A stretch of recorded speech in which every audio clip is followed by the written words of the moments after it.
Bueno, se encuentra con nosotros el abogado Luis Azali Harfuch. Él es uno de los abogados que participa en este colectivo No Más Derroches, que ha interpuesto más de 147 amparos para la construcción del aeropuerto de Santa Lucía. Han tenido victorias importantes, sigue este tema, y quizá lo más importante es que el presidente López Obrador este lunes lo llamó un sabotaje jurídico. Luis, ¿cómo estás? Muy buenas noches. Leo, con el gusto de saludarte a ti. Eres un saboteador, Luis, qué barbaridad.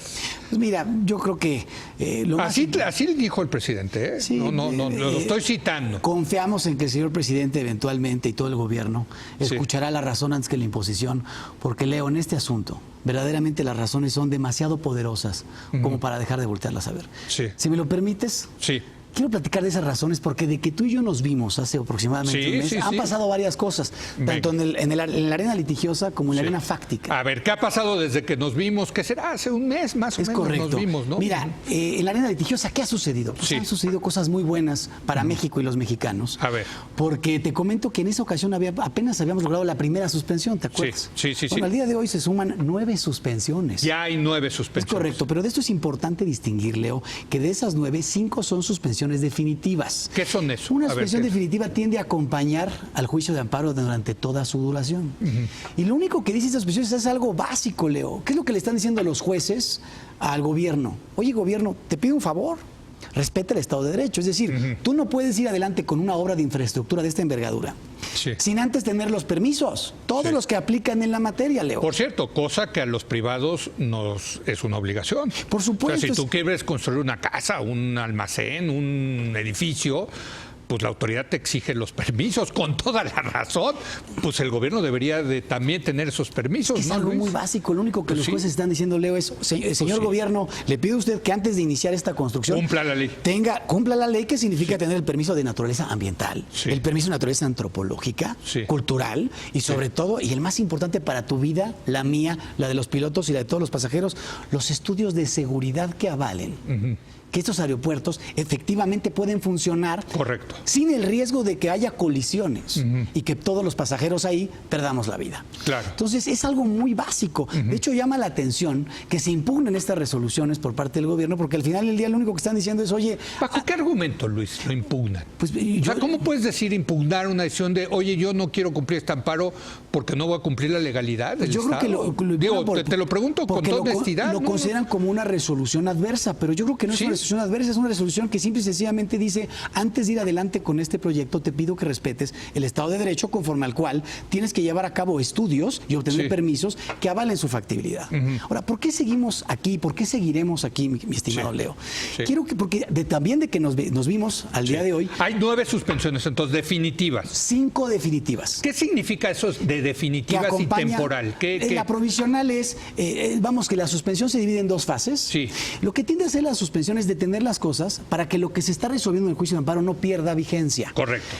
Se trata de salvaguardar lo que se está discutiendo en el amparo, porque tal vez para cuando te den el amparo, si no hubiera suspensión, Leo, ¿qué pasaría? No, tal pues vez ya desapareció la materia. Es correcto. Entonces, el juez tiene que analizar, oye, si es una decisión correcta o no, la manera como se canceló Texcoco, y si Santa Lucía efectivamente cumple con estos principios que conforme al 134 constitucional se tienen que cumplir, que el gasto sea eficiente, que sea razonable, que sea honesto y que sirva para los fines. Pero entonces hay una suspensión definitiva. ¿Esto quiere decir 5? ¿Que el gobierno no puede meter un bulldozer en Santa Lucía? Claro, a ver. Si lo mete un bulldozer, si empieza... Estaría violando la suspensión. ¿Y? A ver, te comento. La suspensión tiene 2 vertientes muy importantes. Muy bien. La primera de ellas es, tú no puedes empezar Santa Lucía hasta que tenga los permisos, que es algo muy básico, es el Estado de Derecho mismo. La segunda de ellas es, no puedes destruir Texcoco.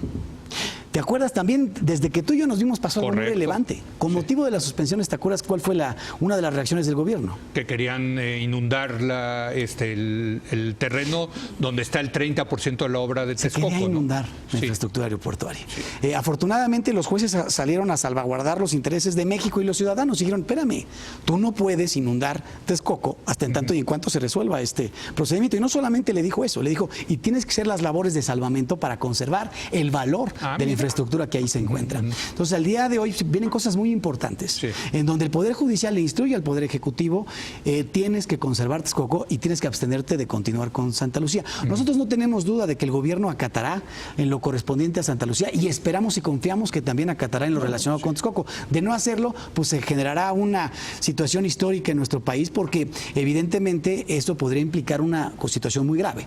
El que poder es violar la suspensión. El Poder Judicial, digamos, si metiera una maquinaria a Santa Lucía, ¿el Poder Judicial puede mandar a la fuerza pública a detener eso? Mi estimado Leo, es un delito sancionado severamente por las leyes penales el que una autoridad responsable dentro de un juicio de amparo incumpla con la orden que deviene del juicio de amparo, que en este caso sería la orden de suspender. Pero ¿cuáles son los digamos, mecanismos coercitivos que tiene la primera de ellas es que al servidor público responsable enfrentará un delito. Y la segunda de ellas es que tiene todos los medios el Poder Judicial para hacer cumplir sus determinaciones con la potestad que el Estado de Derecho le da. Es un poder. A ver, así como hay un poder legislativo. Por eso, pero puede mandar un oficio pidiéndole a la Guardia Nacional oiga, pare. Digo, imagínate, ¿no? Pare usted la construcción y debe. ¿Sí? Puede y debe. Entonces, al día de hoy, pues esa es la situación de los amparos, hay estas suspensiones y que implican, a nuestro juicio, no solamente estudios que tienen que hacerse por nuestros funcionarios públicos en México, sino que incluso llegan a ser materia e incumbencia de autoridades en el ámbito internacional, Leo. ¿Por qué? Porque los estudios de seguridad, al final del día, dependen de organismos internacionales como lo OASI, en donde queremos y debemos obtener su visto bueno antes de atentarnos a gastar tanto dinero. Hay tratados internacionales, Luis, por supuesto, en materia aérea, Convención de Chicago, está clarísimo cómo... O sea, donde México tiene que cumplir con esos, es parte de nuestra esa legalidad, digamos. Los tratados internacionales por el artículo 133 constitucional obligan. Ahora, Leo, ¿qué quiero dedicar estos minutos? Se ha dicho cuáles son los intereses que Colectivo No Más Derroches representa. Quiero decirte que todos y cada uno de los abogados que estamos en No Más Derroches hacemos esta labor pro bono, pro México. No hay nadie que les cree eso dentro del gobierno. Pero más allá, creen que son parte de la mafia del poder, que son parte de grupos que tienen intereses en Texcoco. Por eso te digo lo siguiente, que la razón hable por sí sola. ¿Qué es lo que estamos defendiendo, Leo? Es que te lo comento y que sea tu auditorio el que lo juzgue. Son razones.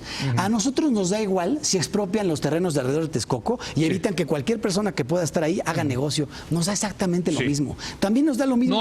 No hay oscuros intereses detrás de ustedes. Es más, si quieren hacerlo y eso favorece para que se construya Texcoco, que lo hagan. Porque por evitar el supuesto negocio que alguien quiere hacer, se le está dando al traste a 120 millones de mexicanos gastando en un aeropuerto que no tiene ninguna viabilidad. Ahora, yo supongo que si hay intereses que quieren que se construya Texcoco, y por cierto, son legítimos intereses, ¿no? También verlos como... Déjame, te digo cuáles son los intereses, eso es muy importante. ¿Cuáles son los intereses? Te lo platico muy fácil. El interés es que no se derroche el dinero de todos los mexicanos. ¿Por qué? Te repito ciertas ideas para que tu auditorio esté perfectamente consciente de cuáles son estas razones, que son muy claras y que si cualquiera las conoce, puede en este sentido concluir. La primera de ellas es costo. Costo-beneficio. ¿Cuánto cuesta Texcoco? ¿Sabes que en pocas palabras cuándo te puedo decir cuánto cuesta terminar Texcoco? 0 pesos. ¿Sabes por qué? Porque los 80,000 millones de pesos que faltan, porque ya se invirtieron 60,000, ya se tienen en la cartera 120,000 para invertirse, y quedarían pendientes alrededor de 70, 80,000 millones de pesos. La iniciativa privada le dijo al gobierno, yo los pongo. Entonces, en pocas palabras, ¿cuánto le cuesta al gobierno, a ti y a mí, contribuyentes, terminar Texcoco? Bueno, sabemos que es un proyecto rentable desde el punto de vista económico. Pero la respuesta, Leo, es 0 pesos. Ahora, para el contribuyente. Para el contribuyente. ¿Cuánto cuesta? No para los que volamos, porque nos cuesta en el TUA, en la tarifa única aeroportuaria. Pero al final del día esa tarifa de todos modos la estás pagando. Ahora la estás pagando para no tenerla. Para no tener Texcocos. Ahora, la otra, ¿cuánto cuesta Santa Lucía? No dicho por los abogados o por empresarios, dicho por el Colegio de Ingenieros Civiles de México, a los que el gobierno les encomendó la decisión de por favor dime cuánto cuesta. Dijo, cuesta 215,000 millones de pesos y no consideraron las adecuaciones que hay que hacer por el Cerro de Paula. Entonces, fíjate, uno te cuesta, a ti contribuyente, 0 pesos. pesos. Y el otro te cuesta a ti, contribuyente, 215,000 millones No de es lo pesos. que dice, Luis, el gobierno. El gobierno dice que al revés, que va a salir más barato Santa Pero Lucía. el punto es que el gobierno, para poder sostener su punto de vista, Leo, le preguntó al Colegio de Ingenieros Civiles de México que tiene un comité para analizar todas las variables. Sí. Y en esta variable fue lo que contestó. ¿Cuál es el dato del gobierno? El gobierno ahí dice, pues oye, yo gané las elecciones, estaba en parte de mi plataforma electoral suspender Texcoco. Pues sí, ganaron las elecciones, 30 millones de votos votaron a favor de eso, Luis. Pero es que ¿tiene un gobierno el derecho o no de cambiar las políticas públicas de un país? El gobierno y cualquier otro no tiene el derecho de derrochar los dineros de todos los mexicanos, y no solamente eso, de arriesgar la vida de los pasajeros como tú y como yo en un aeropuerto que, según los expertos, y me refiero a Mitre, que es el Centro de Investigación, ha dicho que es de alto riesgo. Tú sabes, la única manera de que pueda ser operativo Santa Lucía es que los vuelos se distribuyan, porque es la misma ruta, Leo. Sí, entonces, un avión va a aterrizar por el mismo lado porque se hace un embudo, Benito Juárez y otro va a aterrizar en Santa Lucía, pero no van a ser simultáneos porque la ruta aérea tiene que ser la misma. Entonces dice Mitre, no suma. Sí, no ganamos ¿Qué estás nada. haciendo? No estás sumando, y lo único que hace es que tengas que tener 2 torres de control para evitar una colisión. Y por eso Mitre, que insisto, ¿quién es Mitre? Ha asesorado a más de 60 gobiernos. Pues sí, pero en temas el aeroportuarios. secretario de Comunicaciones y Transporte no cree en Mitre. O sea, sí hay aquí un debate, ¿no? Y quiero decirte que a mí me convencen más los argumentos a favor de Texcoco, lo he dicho, etcétera, pero veo del otro lado que tratan de dar la lucha con argumentos y descalificando a Mitre, descalificando al Colegio de Ingenieros, en fin, Es que te voy a diciendo decir- nosotros tenemos nuestros propios datos. Pero nuestros ¿cuáles propios son esos? estudios. Nos encantará hacerlo. A ver, nosotros, y es importante aclararlo, no somos de ninguna manera adversarios del gobierno. Si lo quieres ver de una manera, somos sus aliados. Porque lo que queremos No es los que el ven así gobierno en ellos, lo que queremos es que el gobierno tome las mejores decisiones. Cuando haya que aplaudir, Leo, aplaudiremos. Pero cuando haya que criticar, lo haremos también. ¿Qué dices entonces ante esta crítica de que atrás de ustedes hay aviesos y oscuros, Que nos digan quiénes. y oscuros intereses? A ver, es que es muy claro. Oscuros intereses, pues que por qué no les ponemos la luz y nos dicen cuáles son esos intereses. El interés es que se gaste lo menos posible, que se obtenga la mejor solución. No te dije yo esto, te cuesta mucho más. Sí. Y todos han dicho que no suma o suma 5 años. Texcoco suma el resto del siglo y además se puede ampliar por su espacio para que pueda tener mucho mayor factibilidad. ¿En qué va a acabar esto, Luis? A ver, ustedes siguen ganando y ganando amparos. ¿En qué va a acabar? Por cierto, el presidente dijo, los criticó, les dijo saboteadores, pero dijo que va a cumplir con la legalidad. O sea, Mira, estoy sí, seguro, es muy importante decir esto. No dijo, pues nos vale gorro. Estoy seguro que si el presidente o el gobierno nos dejara hablar con ellos, se van a dar cuenta que no somos sabotadores. Somos meros ciudadanos que trabajamos pro bono y por México, y que al final del día lo que estamos peleando el día de hoy es en el mejor interés de México, y quien más va a fructificar o a sacar ventaja de esta buena decisión es el gobierno. Y al revés, quien más va a ser vapuleado sería el gobierno. Y ya nos tenemos que ir, pero es la última pregunta, te la hago. Con estos amparos, con estos juicios, con estos litigios estratégicos, ¿sí ves la posibilidad de que esto pare Santa Lucía y regresemos a Texcoco? Sin lugar a dudas. ¿Tú crees que los jueces pueden estar por arriba en ese sentido de las decisiones del Ejecutivo? No, es que, a ver, nadie por encima de la ley. Sí. Los jueces lo que van a revisar es si esta decisión cumple o no con lo que al efecto Pero si el gobierno gobierno presenta ya los permisos y etcétera, sí, pues ahí sí, pero tienes que entonces va recordar- Santa Lucía, ¿estás de acuerdo? No estoy de acuerdo. ¿Por qué? Porque al final Pues del día... ya no hay ya ahí está, ya los permisos, ya no hay porque materia. El Estado de Derecho es más allá de los permisos, Leo. El Estado de Derecho implica 2 cosas muy importantes que te digo antes de que termine tu programa. La primera de ellas es revisar si la cancelación de Texcoco es fundada y estuvo justificada conforme a derecho. Y la respuesta es no, porque se basó en una encuesta que nada tiene de legal y que de ninguna manera puede servir para tomar decisiones de esta naturaleza y que afectando la inversión. Pero el Ejecutivo tiene la facultad de cancelar un proyecto así. No la tiene. Conforme a la ley aplicable, Leo, se establece que para cancelar un proyecto necesitas tener y fundarte en razones de interés público, lo que en el caso no se actualiza. O sea, aquí viene un litigio. Sin lugar a todavía. dudas. Y te digo la Y última. yo creo que va a acabar en la Suprema Corte. Un derecho humano que tú y yo tenemos es que nuestro gobierno tome decisiones eficientes y razonables y económicamente viables. En este caso, caso, esta decisión ni es eficiente, ni es razonable y es completamente... Pero quien va a acabar interpretando eso, yo supongo, va a ser la Suprema Corte. Será la Suprema Corte y al día de hoy el Poder Judicial, sin lugar a dudas, ha asumido su rol. Bueno, pues ahí están los amparos. Ahí están los amparos, gracias, ahí Luis. están las suspensiones. Gracias a Luis Azali Harfuch, como siempre, muy claro. Seguiremos platicando con él conforme vayan desarrollándose los acontecimientos en este muy importante tema. Yo lo espero mañana en punto a las 10 de la noche, cuando otra vez sea la hora de opinar.